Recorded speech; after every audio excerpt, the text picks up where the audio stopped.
Welcome to Starfleet Universe On Call. I am Paul Franz, owner of Franz Games. I run the SFU Online, Fed Come Online, and Starfleet Warlord. Just a minute, it's how we talk cast every Thursday night starting at 9:30 p.m. Eastern Time. You can either call on the phone to dial 605-562-0444 to follow the directions. Call ID is 17702. Or you can participate on the web. Just go to the TalkShoe website at www.talkshoe.com and search for call ID 17702. And if you need to contact me for any reason, my email address is sfuoncall@gmail.com, sfuoncall@gmail.com. And if you want to follow me on the Twitters, /X, whatever it's called this week, my podcasting account is SFU On Call. Also, my personal account is Paul Franz, PaulFranz. No, there's no T in that. And also, there is the business account, which is Franz Games, FranzGames. And again, there's no T in that. And this lovely talkcast gets turned to a podcast available on iTunes and various other feeds and around the net. This week, not much has been happening. Steve Petrick is we're still waiting for him to come back. Just a reminder, of course, Shapeways ceased operations, but ADB is working on another solution when it comes to providing 3D printed miniatures. Obviously, they still have the metal miniatures that they've sold before. They still have those in stock. So, if you want to go over to their store, their online store, you can reach it's called starfleetstore.com. That's a quick way to get there. And they have miniatures there. And this week, found on the online store is the Klingons PD-20. It's $24.95. Everything you ever wanted to know about the Empire of Steel government and how the Empire is selected. While there are always 3 princes, why the Empress is not always the wife of the Emperor, but sometimes his daughter or sister. The military nobility, military academies, the difference between warriors and civilians, the warrior colonies, the military ranks and promotions, military awards and decorations, the Knights Paladins, the Emperor's personal inspectors and auditors, Klingon religion. You thought that 30 billion Klingons all went to the same church? The intelligence service that spent most of their time spying on each other and data on dozens of Klingon ships and much, much more. Moving onward and forward to the SFU Online tournament, the Sapphire Star 17 tournament. We've got all 16 signups. Problem is, we're waiting for Steve Petrick to get back to work so that we can get a tree set. I was out. I was gone last week, so I really didn't pay attention much to the discussion board. So I will email Gene to see if there's anything we can do to hurry that up. What's the prognosis when it comes to Steve Petrick coming back? When he's coming back? Do we have a time frame? Because I know a lot of people are interested in getting going on the tournament. And of course, going to the library. There's no change in the SFU Online library. Big surprise. I've been very busy and very gone. And also no updates for the FedCom library. Though it looks like there are some emails I had to get to because I'm assuming some of those are actual updates, and I will look into those ASAP. And with that is the news for this week. And it's me. This is one of the Paul Franz welcoming you to Starfleet Universe On Call. And tonight we have Doug. Say hi, Doug. Hi, Doug. And we have nobody else. Just me and Doug tonight, which is fine. We have actually a different topic for this evening, which is fine. Oops, and forgive me, I just realized that I am sharing my screen, which is not what I should be doing at this moment in time. That's not the way I should have started it. Oh well, these things happen. But anyway, tonight what we're going to be doing is I was actually going through some old, at this point they're pretty old, captain's logs. And I noticed one thing is, of course, with is they have a section called venues, and part of the venues is you have like Federation Commander, you got F&E, but also you have Starfleet Battle Force, and in these captain's logs they have basically playtest cards that could be added to Starfleet Battle Force. Now, originally the whole idea of Starfleet Battle Force when it comes to cards themselves was that you're going to have the one deck, and then you'll be able to buy more decks, but it's not going to be like Magic the Gathering, which it's a deck building game, and therefore to stay up with your friend, you have to buy another deck because he buys a new deck. You have to buy the new deck, that kind of thing. That's not what Steve Cole wanted. Steve Cole wanted a game that you could buy. It was complete, and you wouldn't have to buy any more. But if you wanted to, you could actually expand it with some additional decks. Well, obviously that didn't happen. I'm not sure why at the moment. My guess is that Starfleet Battle Force wasn't popular enough, because also it came out during the time of Magic the Gathering, and that those collectible card games were all the rage. And Lord knows there's many game stores who lost their shirt and closed because of those collectible card games, and the sellers saying, "Oh, this is the next Magic the Gathering," because at some point Magic the Gathering it's going to fall off the face of the earth. This is going to be the new thing, and no, yeah, Big Slow Target. Yes, I got it. I got to work on that. That is definitely a major issue, and I will work on it this weekend. I actually have time this weekend, since my wife is heading out of town. I should have a little more time, hopefully. We'll just have to wait and see. But definitely, I should have time, and I know it's critical, and I agree that that's a bad bug. I'm not gonna report it here. Big Slow Target knows, and I know. And hopefully I'll get working on Saturday, get that fixed up, and then spend the 4 hours, because it takes me like 4 hours to distribute the updates, because I have to go. It takes me 3 different computers. Well, actually 2 computers. One of the quote-unquote computers is a VM at the moment. Though I did do one thing, which is I did go and purchase an actual PC computer, and basically on the promise that came, my daughter, she can actually go and play that, use it for playing games, but also I can use it when I need it. So when I need to build a new installer for SFB Online, for the SFU Online client, because you actually need a running Windows system to do that. Also, one of the things I will need to do for that is I want it also for testing, to actually install the client, make sure it works.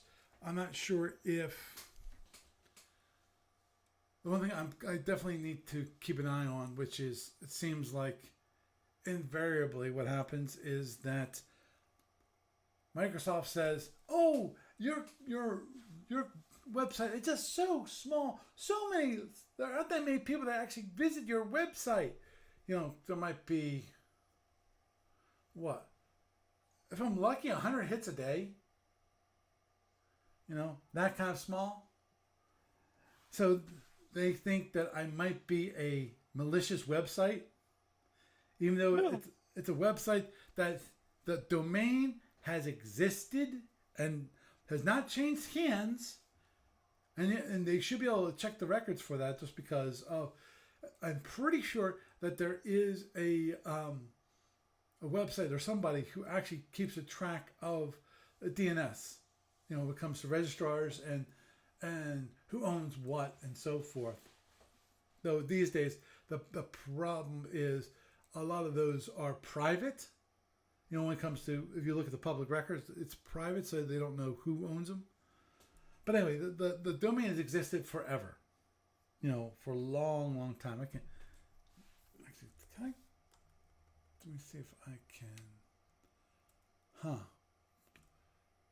Oh, I know. It's who is. Look. Don't mind me. It was created in 1985, January 1st of 1985. So the domain has existed for almost, oh my.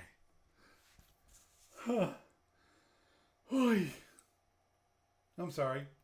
I just realized it's let me. That can't be right. That can't be right. I think that's VeriSign. I'm pretty sure.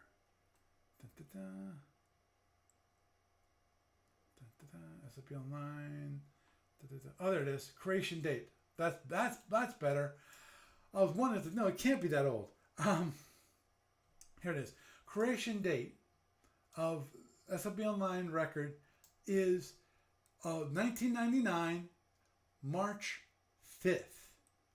So, still, that's darn long. SFB Online has been in existence for 25 years. At least the website. I'm not sure when the service started, but still, it's been 25 years. And it's been in existence for 25 years, and it's paid for. It's not the only weird registrars either. I'm currently using hover.com as my registrar. Right, sorry. Yeah, and currently that record is pointing to, the name servers are pointing to DigitalOcean. Big surprise, because that's where my SFB Online website is. It's over at DigitalOcean. But anyway, so yeah, the website had existed for the past 25 years, and I'm sorry, we don't trust you, even though you've been around for 25 years. Oh, hell no. Why should they do that? I know. Yeah, you're just not getting the clicks they want. Right. I guess. Yeah, because so I think anything that's downloaded from it might be malicious because of it doesn't. And then the thing is, because of low traffic. Low traffic, yeah. And the funny, yeah.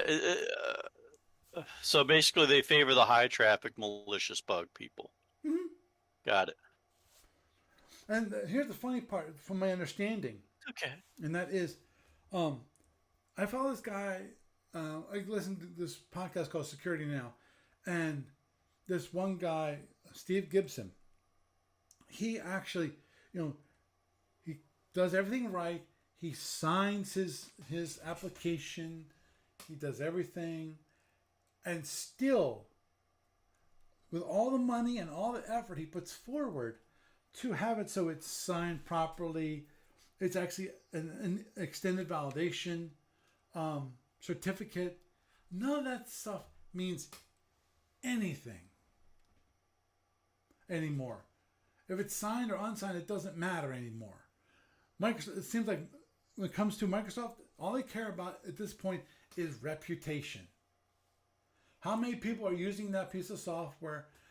How many times has it been reported malicious?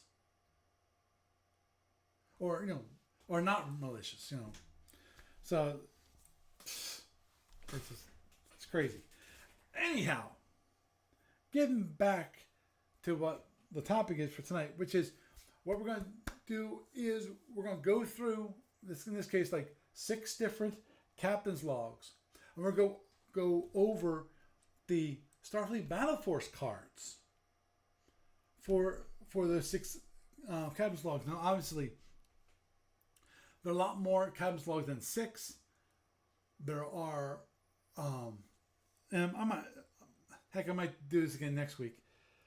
But that also means I might have to get some more captain's logs.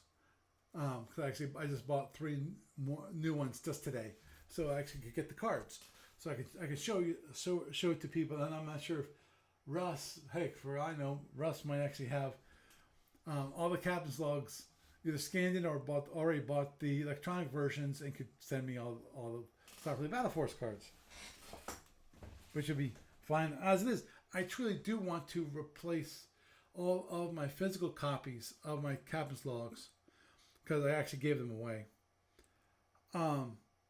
And Mm-hmm. want to replace those with electronic versions. So I still have the logs, but it doesn't take nearly as much space. I saw this one crate of SFB stuff sitting right here, and I'm like, I'm always looking at it. I'm always debating whether I want to get rid of the stuff or not, because I'm trying to do my best to cut back on all the stuff that's in the house. I already did the Great Purge many years ago, and I'm just trying. I'm just To bring it to gamers. Yeah, I'm sure I can bring it. I'm sure we could get rid of it for you there. Oh, I'm sure you would.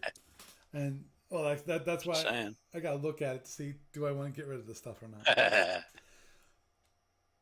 Well, the thing is, Paul, if it goes to the right place, you'll be able to visit it. Should you have any regrets about initials are like DH, that person that might be interested. You never know. Possibly. Dude, you got enough problems with your wife collecting stuff. Don't remind me. I was gonna say, can you tell me that I am wrong? Well, here's the thing.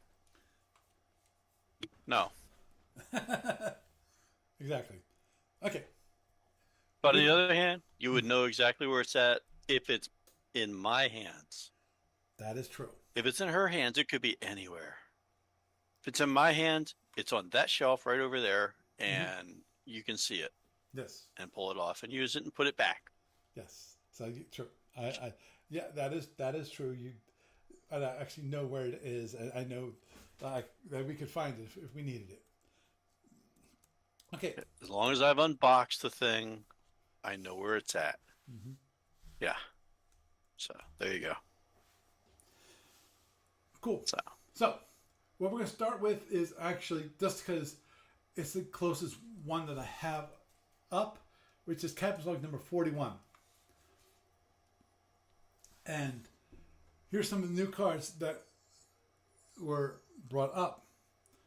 It's like, here's some new ideas. He said from on the BBS for new action cards. In this case, you got the Repair Depot. Remove a damaged ship from the game. It says here, play this card on one of your ships which has had major damage at the end of the opponent's turn. Of any opponent's turn. The ship is removed from play permanently, but does not count as it's destroyed for any enemy ship. This card allows you to keep a crippled ship from scoring points for the next opponent. Lucky opponent around the table. You might even allow any player to play this at the end of any player's turn on any ship on the board with more than 50% damage.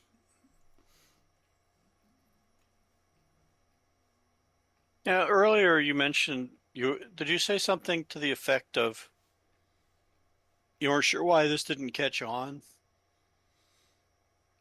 during the Magic the Gathering area when it came out? No, I can understand why it didn't get caught because of Magic the Gathering. It wasn't another version of that. This is well. I think the reason it may not have caught on as much is because of how different it is to the core game. Mm-hmm. It's extremely different, and it's not the same kind of mechanics that people are used to with the SFB universe. so Oh, to speak. It's kind of like an apples and oranges thing. And if you like the apples, you're really not necessarily going to bite into the orange. understood. At the same time, this was not. I don't feel like I'd have to ask Steve Cole about this, but I might send him an email just to find out his thoughts on it. Which is I feel like the reason why it wasn't one it was based off another card game called Fleets, which was in the case of Fleets the cards were actual um, you know ships, as in like an Iowa battleship, um, you know one of these heavy cruisers that that we have floating in our oceans, those kind of ships, Hmm. you know, um, the ones that fought in World War II or even later, um, and there was a card game that basically played similarly to that. I mean, it's like similar to Starfleet Battle Force, but it's called Fleets, and that's what my understanding. That's what it was based off of. And my guess is that Steve Cole didn't want it to be another SFU. The idea was to possibly bring some people who are not really tactical board game players into the fold to be interested in games that ADB sells, which are based off Star Trek, basically. Right. But the thing is, his core audience is board gamers, Yeah. is Oh. hardcore war gamers, Mm-hmm. pretty much. Mm-hmm. And the thing is, if, I'm pretty sure I've shown it before, which is the cards that make up this deck. I mean, they live up to today's standards. They're pretty old at this point, but they're beautiful, beautiful cards. That they have for this game, and I really think they will stand the test of time when it comes to how beautiful they are. Um, and and even with them being so gorgeous and beautiful, people weren't buying them. So and I said I think it definitely came out during Magic the Gathering, and those were, if anything, if it wasn't Magic the Gathering, people weren't interested. And again, and then there was the other people, which is the board game people, and that's definitely this wasn't attracted to them. So it's a very Yeah, that's what I was saying. yeah. It doesn't click with his core audience. It doesn't click with the other major audience at the time. That's what I'm saying is that it didn't have much of an audience to start with. Oh, the people that were into like the Magic the Gathering thing look at this and it's a radically different thing. Right. Oh, So, understood. Yeah, this is not Magic Gathering. As I said, it's based on a game called Fleets. So anyhow, moving onward and forward. The next card is actually ship separation. If you play this card on one of your Klingon or Neanderthalian ships, which was just destroyed, you still lose the ship, but the enemy gets no points for it. The ship can also be used on Federation ships with rear hulls, battleships, destroyers, battle cruisers, and so forth. And this shows the card here. Make sure that you guys can see it. The whole idea is that you deprive your enemy of the points for destroying that ship.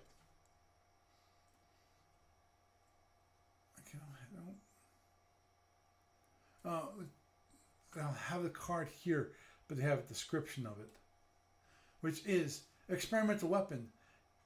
You have been experimenting with putting foreign weapons on your ship. Put this card on any ship that allows that ship and that allows that ship to fire any weapon card, including cards that affect that card, such as overloads, envelopers, etc. Even if the printed card does not have that weapon, discard the card after one use. So, which is kind of a cool idea, because basically it makes it so that any ship can kind of be like an Orion for one time, because with Orion ships, they have the weapon boxes, which can fire any weapon that's is available, which is always the issue with how the action deck works, because of you have to match that card with the weapons on your ship. So that's part of the I'm looking limits. When it comes to limited resource, I forgot what the word I'm thinking of. But anyway, moving onward. Of course, you have the phaser refit. You play this card, and all the phaser twos on a ship automatically they become phaser ones. Card remains with the ship until it's destroyed. The ship is not worth extra victory if destroyed. If the ship has no phaser twos, this adds a phaser 3. So,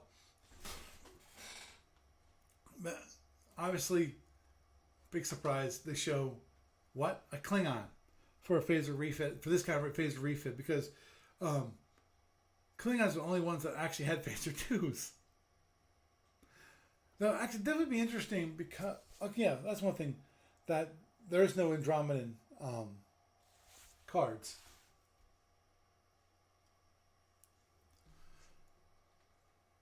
Next one is a carry conversion, which is to play this card on one of your ships, and any photon disruptor or plasma becomes fighter boxes. The card remains with the ship until it's destroyed. The ship is not worth extra victory points. This ship would also affect fusion means help wars and PBDs if the playtest cards for other using those playtests for other empires. So basically, as it says there, creates a carrier version where you take all the weapons and now you replace them with fighters.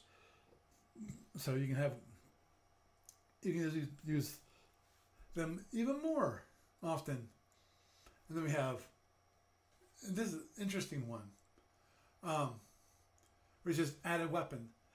Play this card and add one on one of your ships, and it adds one weapon, either a drone rack for like the Feds, Orion or Klingon, or a Plasma F for Gorn, Rom, or ISC, or a Phaser 1 for any other ship. And the card remains with the ship until it's destroyed. And of course, again, it's not worth any victory points. So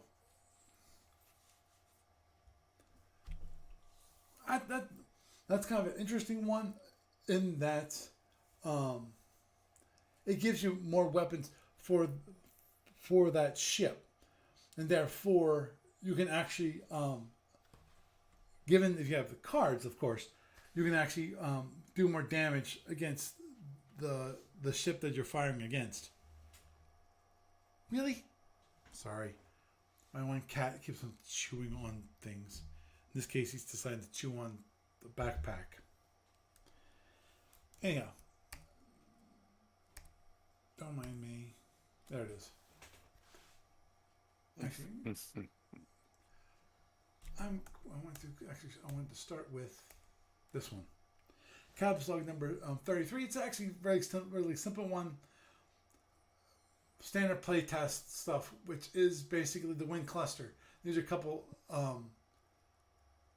couple ones, and just like other black sharks, when it comes to the wind one, in this case, this has where cruiser or destroyer, there are weapons boxes. Now, let me look at this. One of the bets. Yeah. In this case, the winds, the option mount can only be used to fire phaser cards or drone cards. And I think we continue to compile ships and special cards for eventual expansion because you have, of course, the winds. As mentioned previously, there also ISC is one of those additional expansions that they wanted to do. I forget when this on the bottom. No, I know it's capsule number 33. I thought I might have had a copyright year, but nope. Okay. And capsule number 35. This one actually I thought was kind of interesting, which is monsters. as mentioned here, plans continue for the idea of 4 SFU expansions, each with 32 new cards. One card for each expansion would portray a monster. Monster cards would all work more or less the same. Players who draw a monster card can play on his turn. The monster is placed in the center of the table, and various players, under different rules, get to shoot at the monster. And if the monster isn't killed, the monster will pretty much trash somebody's starship, sometimes at random, sometimes one ship per player. After the monster is played, all cards, including reserves, are reshuffled and a new hand is dealt. New hands are dealt. These were the first previously published. Okay, first monsters that were, and actually these were previously published in capsule number 24. The other 3 have not been selected, which is cool. Okay, you got the Juggernaut, which is interesting that they have the Juggernaut as a monster, which in theory, given later, after capsule number 35, that the Juggernaut actually became kind of an empire by itself, even though it was it was a dead empire, is what it is. The ship still existed. You got different kinds of ships, from a dreadnought to a battleship to a cruiser to a frigate to a destroyer. Obviously it could not be played as an empire in a game at this moment in time. Could that be, especially just given that it wasn't designed as such to begin with. But anyway, the Juggernaut was played in the middle table as described previously. The Juggernaut has an extra. Yeah, everyone knows what the Juggernaut is. It's an extragalactic robot death machine looking for a fight. Each player rolls 1 die. Counting from the left side of his front line, sends a designated ship as a champion to fight the Juggernaut. If you roll 3, you send the 3rd ship from the left. So when you have the front line, then you have to count from the left what ship that you selected to basically fight the Juggernaut. Okay, if the die roll exceeds the number of ships, you simply just count over again. As the champions are selected, each player selects 1 or more cards that this ship can use and places these face down by ship. If a player has no card that his designated ship can use, he still must send 1 card. When all cards are placed, turn them over. Have each ship use the cards to quote-unquote attack the Juggernaut, scoring points of damage. If the Juggernaut is destroyed, the ships return to their original positions. If the Juggernaut is not destroyed, all the selected ships are destroyed instead, and the Juggernaut goes away. So, it's either kill it or be killed. This actually looks like a nice one, which is, those in the video you can see, kind of a nice little Dominator.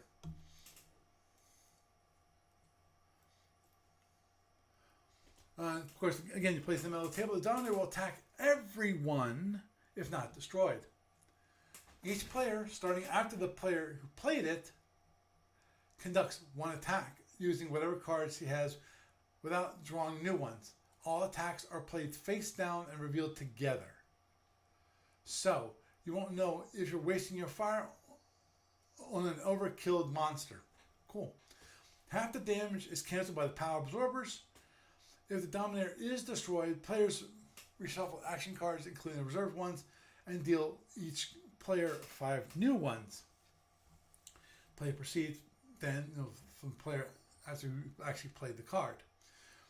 If the Andromedan is not destroyed, the Andromedan launches an attack of 10 damage points against 1 ship of each player selected by die roll and repairs 1 damage point. The Andromedan then remains in the center of the table. Each player during his normal turn after drawing cards may use his 1 allowed attack to fire at the Dominator or at another player. no matter which is he chooses, the Dominator, if not destroyed, will then fire at one of the current player's ships, selected by die roll, with 10 points of damage. And will then repair 1 damage point.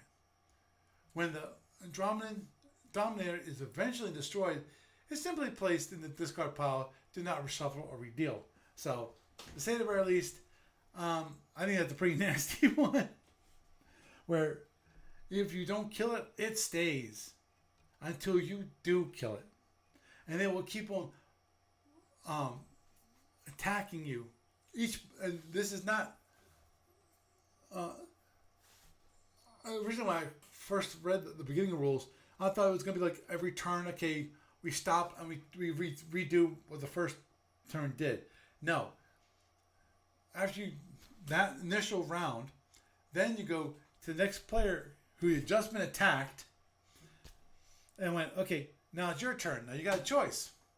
You either can fire on the Dominator more and try to kill it before it gives you 10 points of damage, or you can just beat up another player that's playing at the time. So nasty. I think that's an interesting card, just because of the way the interaction works.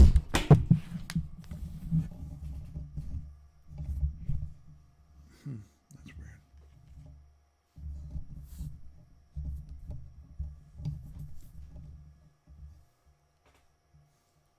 Don't mind me. My microphone tipped over, so you might have heard that a little bit on the recording. So I apologize. Okay, and the last but not least is the Mind Monsters. Mind Monster, place center table again. Each player selects one of his ships to confront the monster. Each player rolls 2d6. And if the result is smaller than the number of victory points of the ship he sent, he has driven the monster away. Any player who fails to drive the Mind Monster loses the selected ship. Although the ship is not destroyed, it is sent to its reserve and must be returned to the battle force by designated players. After this, all players discard all of the cards in their hand, then pass any reserve action card and pass any reserve action cards they have squirreled away to the player to their left. And the deck is shuffled, including the Mind Monster card. New hands are dealt, and play resumes with the player who played the Mind Monster. So, that's okay. I don't think that's... Okay. Here's some of the nicer... It looks like... I like this one. This one I like. It's called Black Fleet. And in the Black Fleet card, what happens is that you play this card during your turn after you lose your last ship. So basically, you've been knocked out of the game. But, okay. You pull. What happens is you just pull from the pile of cards that you have destroyed. So the ones that you've destroyed, not the ones that you've destroyed, that in your pile of destroyed ships. Then you pull out all the Klingon ships, and that is considered your new fleet. Of course, those cards will no longer count as points you scored for your victory, and you must use all, not just some, but all of the Klingon ships in your victory pile. Here's the graphic that Xander Fulton created. I thought that's a neat one. Basically, Return from the Dead. You got the Klingon Black Fleet. That is a nice graphic. Yeah. Yeah, and I like the idea too. When somebody thinks you're knocked out, you still have an action card that goes, boom, Return of the Black Fleet, and then you all of a sudden you now have a fleet. Hopefully you do. The only time you won't have a fleet is if you're not have destroyed, or there's no Klingon cards in your victory pile. I strike at you from the grave. Blah blah blah. Yeah. Yeah, actually, this is nice. The Aegis Fire Control, which basically improves defensive systems so effective that any phaser which is used defensively against fighters, drones, or plasma torpedoes has a double effect. 2 phaser 3 cards would shoot down a 4-point drone card. Which again, Xander Fulton, has this created the graphic. Which again, it's a nice one. Not as beautiful. I agree, it's not as beautiful as the ones that are in the deck, but still nice. Expert. Okay, expert ops. Here it is. This officer is so good at playing attacks that when it's your turn, if you play this card, you get to make 2 complete attacks using 2 different ships. The officer can even use this card from your use cards from your reserve fleet in those attacks, which is, again, I think that's a cool one. Where basically you, instead of only be able to attack using 1 ship against 1 ship, now you got 2 ships that can fight against 2 ships. Now, I would think the difficulty about that is going to be your deck. You might run out other cards. But though at the same time, the benefit to this, of course, is if you have fleets from different empires and weapons cards from different empires too. So you can't have it so that you use like one big attack using the weapon cards in your hand. It's when you have to split it, then actually you can do 2 attacks, which is wonderful for later on. Because obviously you might not be able to destroy. You might be able to destroy 2 ships, you might not. It all depends on how much damage is already on the ship. Next one is Tribbles. Yay! Everyone loves Tribbles. Yeah. Play this card during the regular turn in addition to your regular attack. Against the same or different opponent. And force 1 Klingon ship in the opponent's fleet out of the battle. That ship is pulled back into the reserve squadron and cannot be used in that player's next turn or attacked by any other player while it's in the reserve squadron. The targeted player may, but doesn't have to, return the ship to the main or body screen at the end of the next turn. This card could be used on a friend to get his badly damaged ship out of the danger zone before it's destroyed, which actually is, and this was actually submitted by Gene Sexton.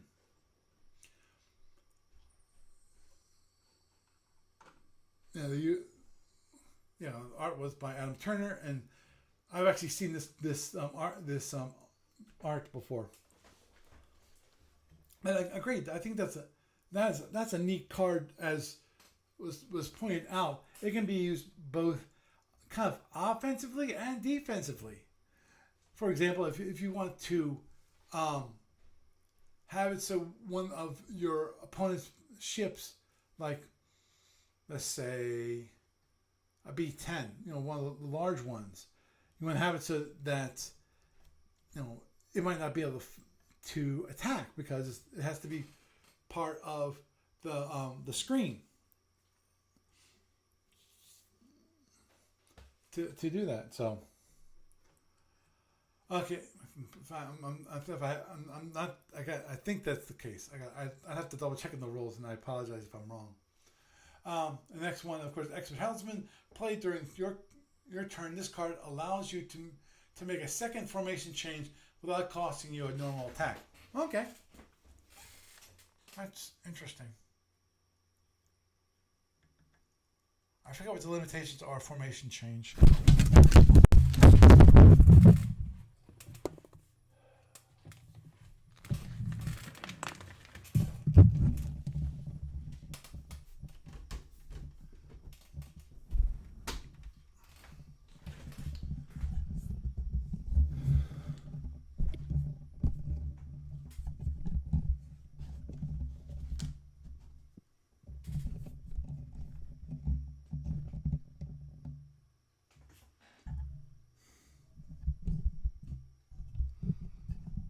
You okay, Paul? Yeah, I dropped the mic. It fell again. Uh, I assume you can still hear me? oh yeah, Okay. I can now. Okay, cool.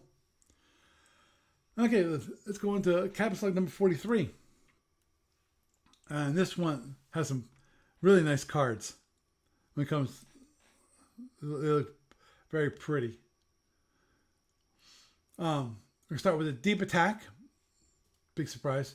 Um, what it allows you to do with this card, you can have one of your ships slip behind enemy lines and attack an enemy ship that's part of the main body as if or it were in the screen. You can use short range weapons and other short range attacks. Several players suggested a similar card, and none of them exactly like this. That's pretty nice. Oh, cool. This one. Cloak Decoy. Played after an attack damages or could destroy a cloaked ship. So if the ship is cloaked, this card negates all damage to that cloaked ship, and the attack cards are discarded and moves the ship to the reserve squadron. Several players suggest this card, and none of them exactly like this one. But anyway, which I think that's a cool idea. So, you obviously the thing is when you attack a cloaked ship, it's reduced when it comes to the amount of damage you can do to it. But now if you attack it, it might not actually be a ship. It might be a cloaked decoy. In which case, all this forces you to move your ship to the reserve squadron. Police crackdown. Play the ship in front of you instead of an attack or a formation change. Remove the card at the start of your next turn. As long as the police crackdown is enforced, no Orion pirates can attack or be attacked because they are all in hiding. If they're exactly. Yeah. If the only ship in a screen are Orion pirates, then the pirate does not have a screen for that turn. Ooh. And if a player has only Orion pirate ships, then he has in fact no ships for that turn. Although there are some cards that can be played even then, such as planetary fighters. Several players suggest this card, by the way. Which is cool. So again, it's another one of those cards which can be used offensively and defensively.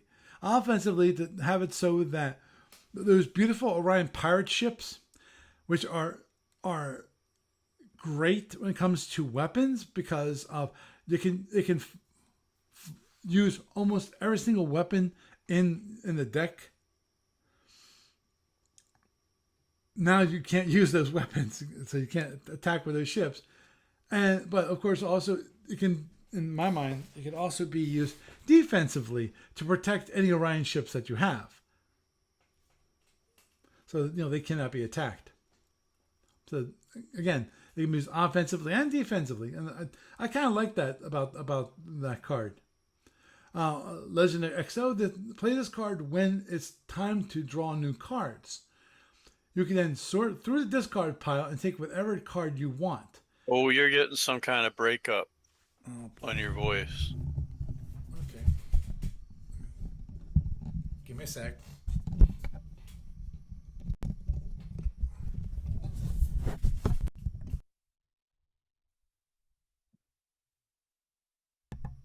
How's that? No, it's Paul. Still bad? I can hear you now. Okay. I can hear you on Discord, but you crashed on. There's a network error. Please try again. Error number 2000. Look here to reload player. For Twitch?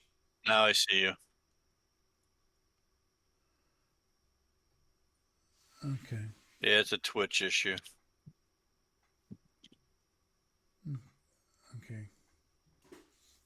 Looks like it's Okay, cool. So it's just a Twitch issue.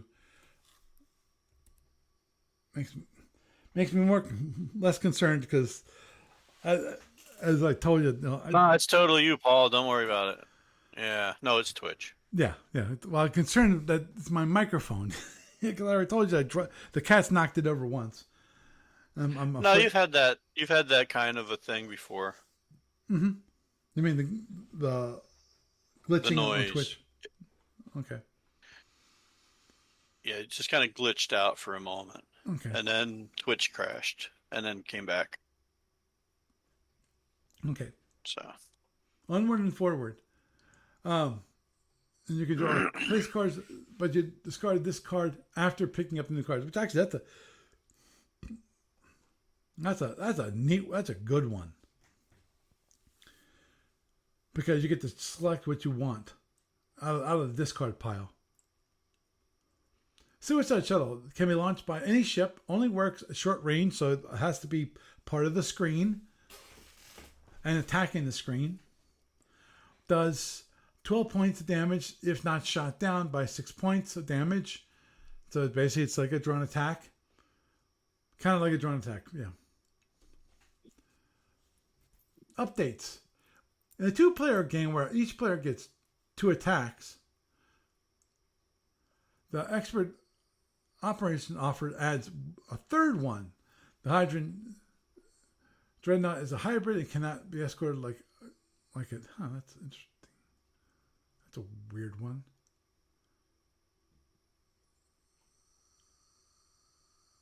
Okay. And there's something else which is not about that. It's about something completely and totally different. Okay.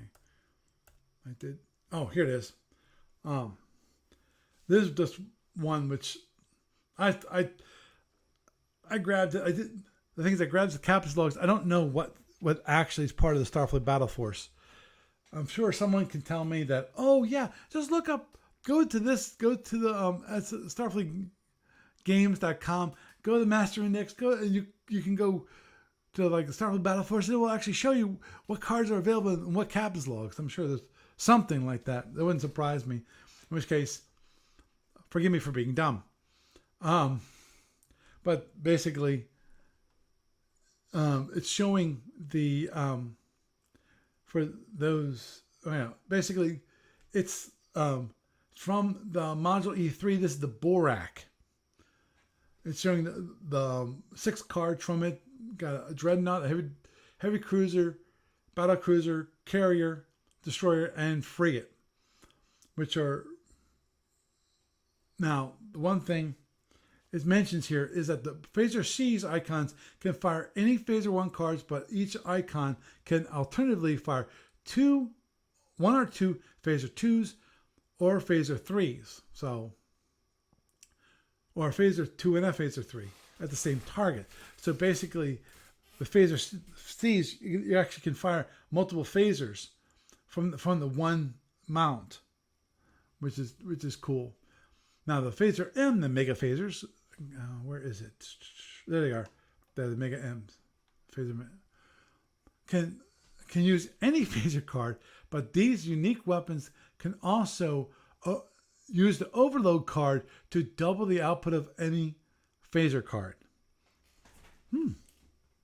I like that just because of the cool thing about that is that you still have you're not adding any weapons cards. Same amount of weapons cards, you're just adding ships, which to me is always the great thing because of you're still maintaining the balance that's in the original deck when it comes to weapons versus actions. And it mentions here that the Brak fighters are particularly savage and are known for their suicide attack maneuvers. To reflect this, the fighter icon rolls 2 dice instead of just 1 in an attack, but the fighter icon is automatically marked as damaged following such an attack. The icon can be repaired by normal repair rules, and the icon can also be used for a normal attack, of course. So that card, I like the cards. They're kind of cool. They chose a nice a nice background for it, and the ships themselves are yellow. So you have a nice dark brown background with yellow as the ship color itself. So um, they look pretty nice. I enjoy. You got the yeah, this can be freaking nasty. And of course, this whole where's it? Dun, dun, dun. Back in the day when you actually had a lot more play by email. This is done by Frank Brooks. Having dogs of war. Yeah, people aren't interested. People aren't that much interested in play by email anymore. Though I did see one couple players actually doing a game. To me, I'm just gonna mention this because we're running out of time here. Which is just mention about play by email. I think when it comes to play by email, the best play by email games that I played are the ones I played lastly, which are these huge fleet games. Now the only problem that we had with the large fleet games was, of course, the number of players involved. That produced an issue when it comes to making sure people got their turns in on time. Because Lord knows when it comes to Starfleet Warlord, I have that issue all the time. You have to stand out reminders. You have to instead of having just have them give you the ships.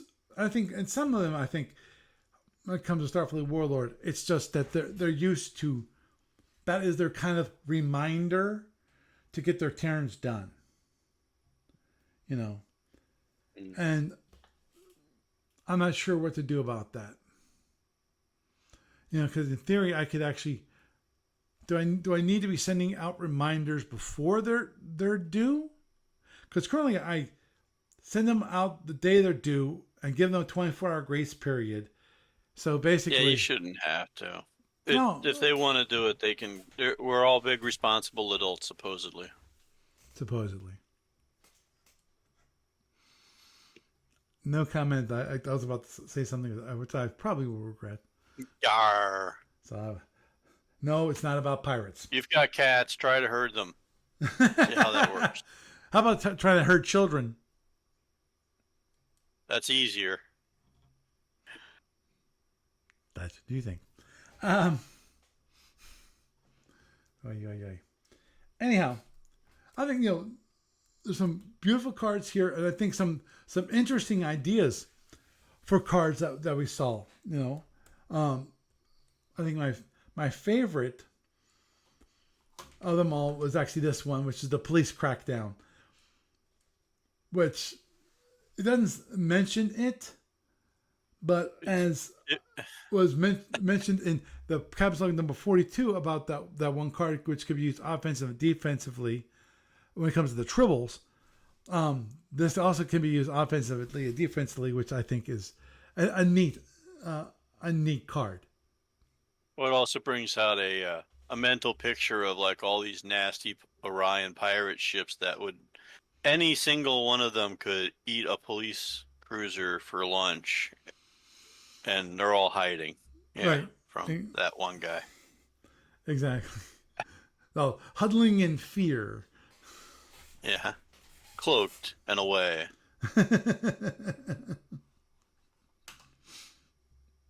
Yeah. Yikes! It's the fuzz. Get the battle cruiser out of the way.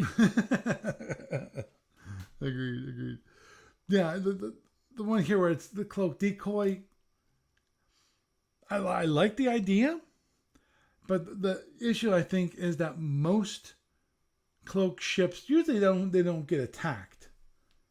They just wait for them to uncloak, because at some point they have to uncloak. So Unless they disengage. And that's the whole point. Yep. Very true. Very true.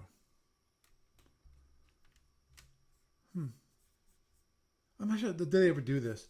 One thing was that they mentioned as a thought, it was suggested to have color version of the cards published in Kappa's logs, which are like this, which is beautiful. Because obviously for Kappa's log number 43, when it comes to what they actually printed and shipped, those weren't color; those were black and white. And so basically, so is the batch in E23. They might do that, or might find a print on demand card place. They get action cards in small quantities. We're looking into this option. Actually, I really should talk to Steve Cole about that, which would be interesting to see if, because in my mind that is a nice project that they could be working on. And the tough part obviously is getting all the cards together, and making the graphics and so forth. But at the same time, it's a new project, and I think actually, I know some people like moi, I'd be interested in buying that. The play test cards, and have it so you actually can print them out and possibly even print them out and actually you cut them as long as because I already did. I spent so much money. I spent so much money for Merchants of the Federation, that playtest game. Was I printed out this beautiful map. I had it so that it was laminated. That thing cost me quite a bit of money. I think that cost me like $100 to create that map, and I spent it. Wow. Yeah. Never. I still have it sitting downstairs. But it seemed like the interest for the games waned really quick. Either that or the manufacturer who originally created it, the creator of the game, to stop answering questions. It's one of those things. But anyhow, with that, I think we'll be wrapping up. Doug, is there anything you want to mention? You mean like Gamers of Summer coming up on Labor Day in about of course not. less than 6 weeks? I was not even thinking of that at all. Oh, no, not at all. But yeah, you've got your game in. That's good. Anybody else wants to be out there, come on out. We're right over there. We're possibly the most convenient convention on the East Coast for anybody who wants to come out and play some SFB of some kind. Or not, But we're there. It's like Harrisburg, PA. It's like Crossroads for the East Coast. So, yep. That's basically it. Mm-hmm. I don't have much else. Understood. If you want to talk after the podcast a little bit about Eve, whatnot, there you go. I'll be right here. Okay. I think that'd be great. I had to do this, which is put up on the screen the cover for Captain's Log number 42, because I thought that was kind of cool. Which is these fighters, right? Yeah, F101C Voodoo, which are it's a cool little Captain's Log. So anyhow,